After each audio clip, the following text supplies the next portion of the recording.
We have 3 film-related items for you today on Metro Weekly's podcast. Mean Girls returns with a fetching new film adaptation, and we spoke with 2 of the film's actors, Jaquel Spivey and Auli'i Cravalho. Then, we have 2 movie reviews. Origin is a sprawling tearjerker with the power to change minds. And Fireworks is a story of young love crushed by intolerance. First, Auli'i Cravalho and Jaquel Spivey take on a new generation of Mean Girls, co-starring as queer besties in the musical remix by Andre Hereford on January 13, 2024.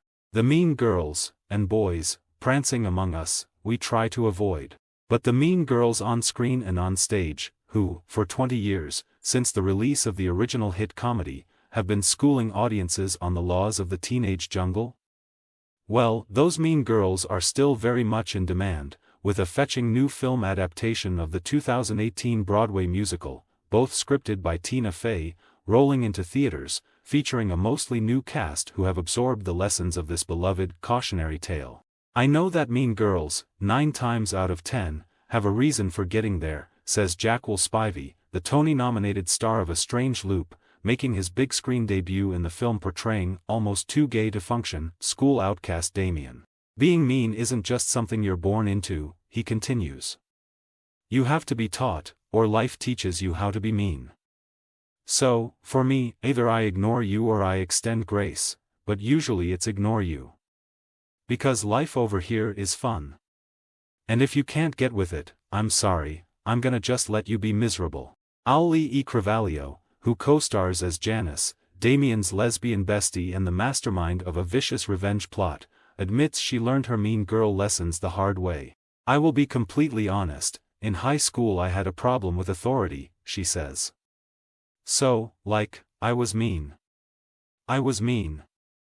So for those that realize, I didn't have to be that much of a bitch to my mom, you can grow out of that. Now, my mom and I are great friends, but it also takes some time to realize that high school isn't everything.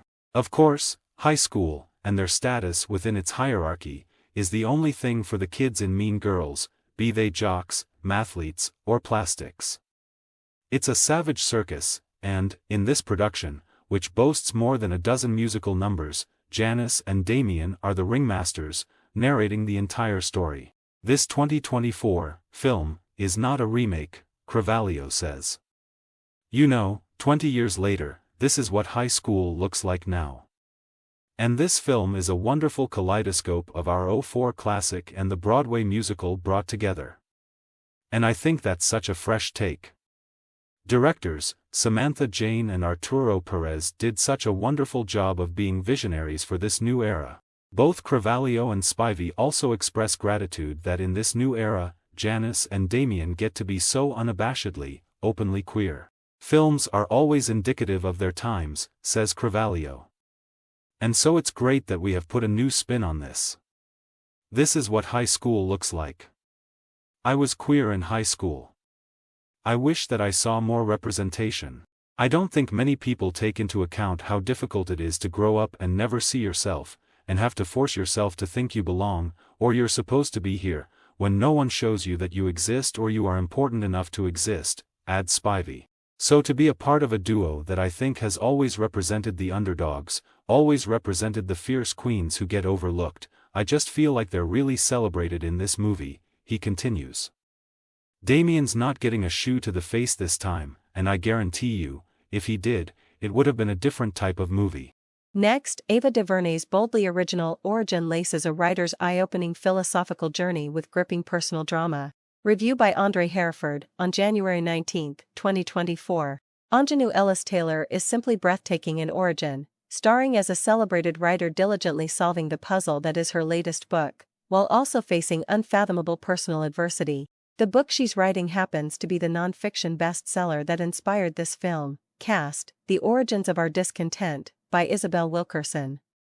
In Cast, published in 2020, Wilkerson examines the racial hierarchy in America as a caste system, not unlike systems of oppression in India and in Nazi Germany that have enforced dynamics of superiority and inferiority based on characteristics other than race. We call everything racism. It's a default, asserts Isabel, beautifully portrayed by Ellis-Taylor, to newspaper editor Amari, played by Blair Underwood.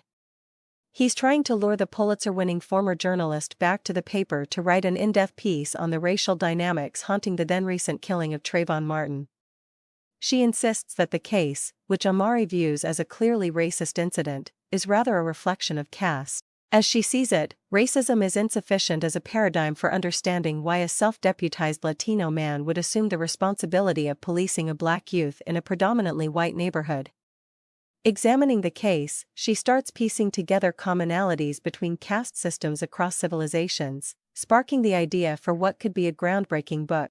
Her research comes alive in dramatizations of the individual cases she studies, like the doomed love story of Irma, played by Victoria Pedretti, a Jewish woman in Hitler's Germany, and August, played by Finn Wittrock, a German factory worker and member of the Nazi Party, who defies his party's campaign of terror and violence against the Jews to hold on to his love. Accompanied by Isabel's vivid narration, scenes of Irma and August alternate with the tale of married couple Allison and Elizabeth Davis, played by Isha Blocker and Jasmine Cephas Jones, two black writers in Berlin who also witnessed the rise of the Nazis, before getting out of Europe, and penning their own non-fiction survey of the caste system in the U.S. Through their stories, and Trayvon's, the film illustrates Isabel's meticulous process of distinguishing historical events and current social ills as issues of caste. She also visits Berlin, where she dines with typically blunt Berliner Sabine, played by Connie Nielsen, who professes she doesn't see a connection between the Holocaust and racist oppression in America. Slavery had the goal of subjugation, Sabine argues, while the aim of the Holocaust was extermination. Now, everything Hitler is gone, while, in America, you can still find statues honoring slavers and Confederates. Heady but accessible, the film seems didactic by design. Ava DuVernay, who wrote and directed the film, wants to impart lessons, or, like the book, to challenge viewers to consider oppression in a way that does not center race, and maybe recalibrates your notions about caste, but the film doesn't dwell just in Isabel's thoughts and processes.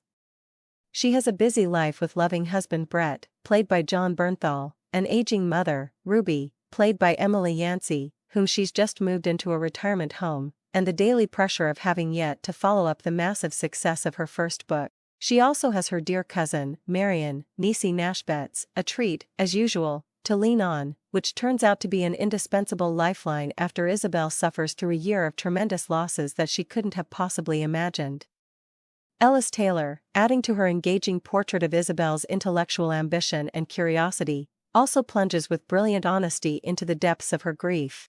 In one standout scene, it's through that grief that she forges an unexpected connection with a MAGA hat-wearing plumber, played by Nick Offerman, in a bravura cameo, who comes to fix a leak at her mom's house. Audra McDonald also pops in for a memorable cameo, and another moving scene with Ellis Taylor, as Isabel's friend with the unlikely name Miss, who shares a gutting account of one of the most searingly dehumanizing experiences of her life.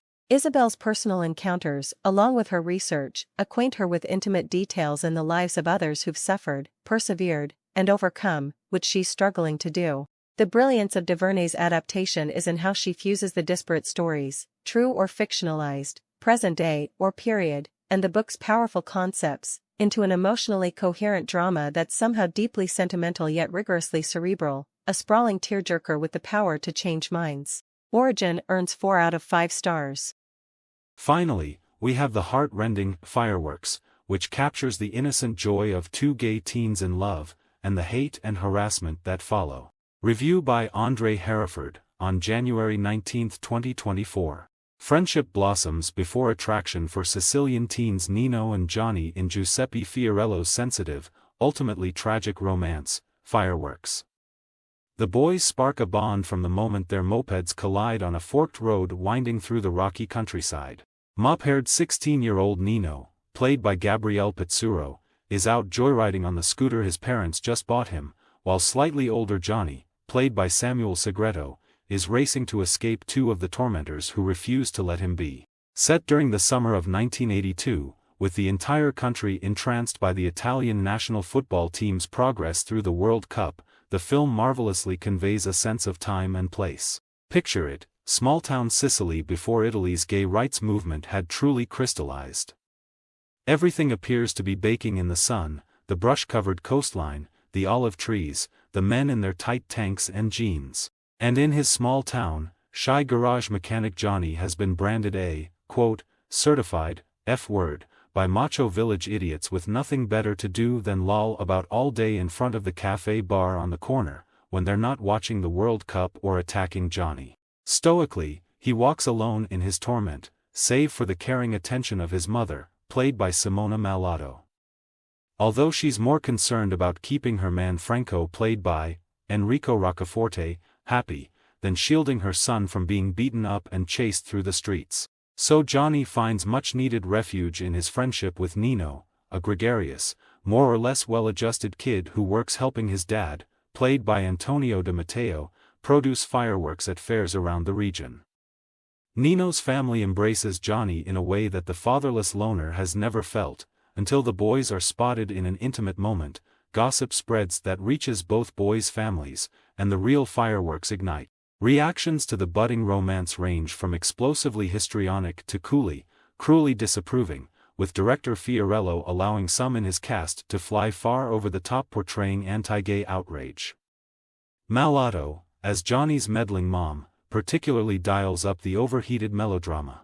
Then again, it's helpful to remember that too often in real life, queer kids are met with exactly such vicious or unhinged reactions from ones who claim to love them unconditionally. Fortunately, the film conveys its love story more delicately, yet still forcefully, led by Pizzuro's natural performance as the smiling, love-struck Nino. Building on his sparkling chemistry with Segreto as ruggedly handsome Johnny, Pizzuro assuredly traces Nino's journey from learning firsthand how aggressively Johnny is bullied by the jerks in town, to the pair's first kiss, to the heartbreak of being forced to denounce their relationship under threat of more than just bodily harm. Fiorello, co-writing with Andrea Cedrola, based the film on the shocking real-life anti-gay incident that galvanized Italy's nascent LGBTQ rights movement. Dedicating fireworks to Giorgio Agatino Giamona and Antonio Galatola, the boyfriends, whose murders in 1980 opened the nation's eyes to homophobia and anti-gay violence, the filmmaker presents a stirring tribute to their memory. Fireworks also offers a well-wrought story of love crushed by intolerance, hampered occasionally by overwrought acting. The film ably captures the small, significant details that define the boys' humanity, their innocence, their right to live and not be attacked for who they are, or who they love.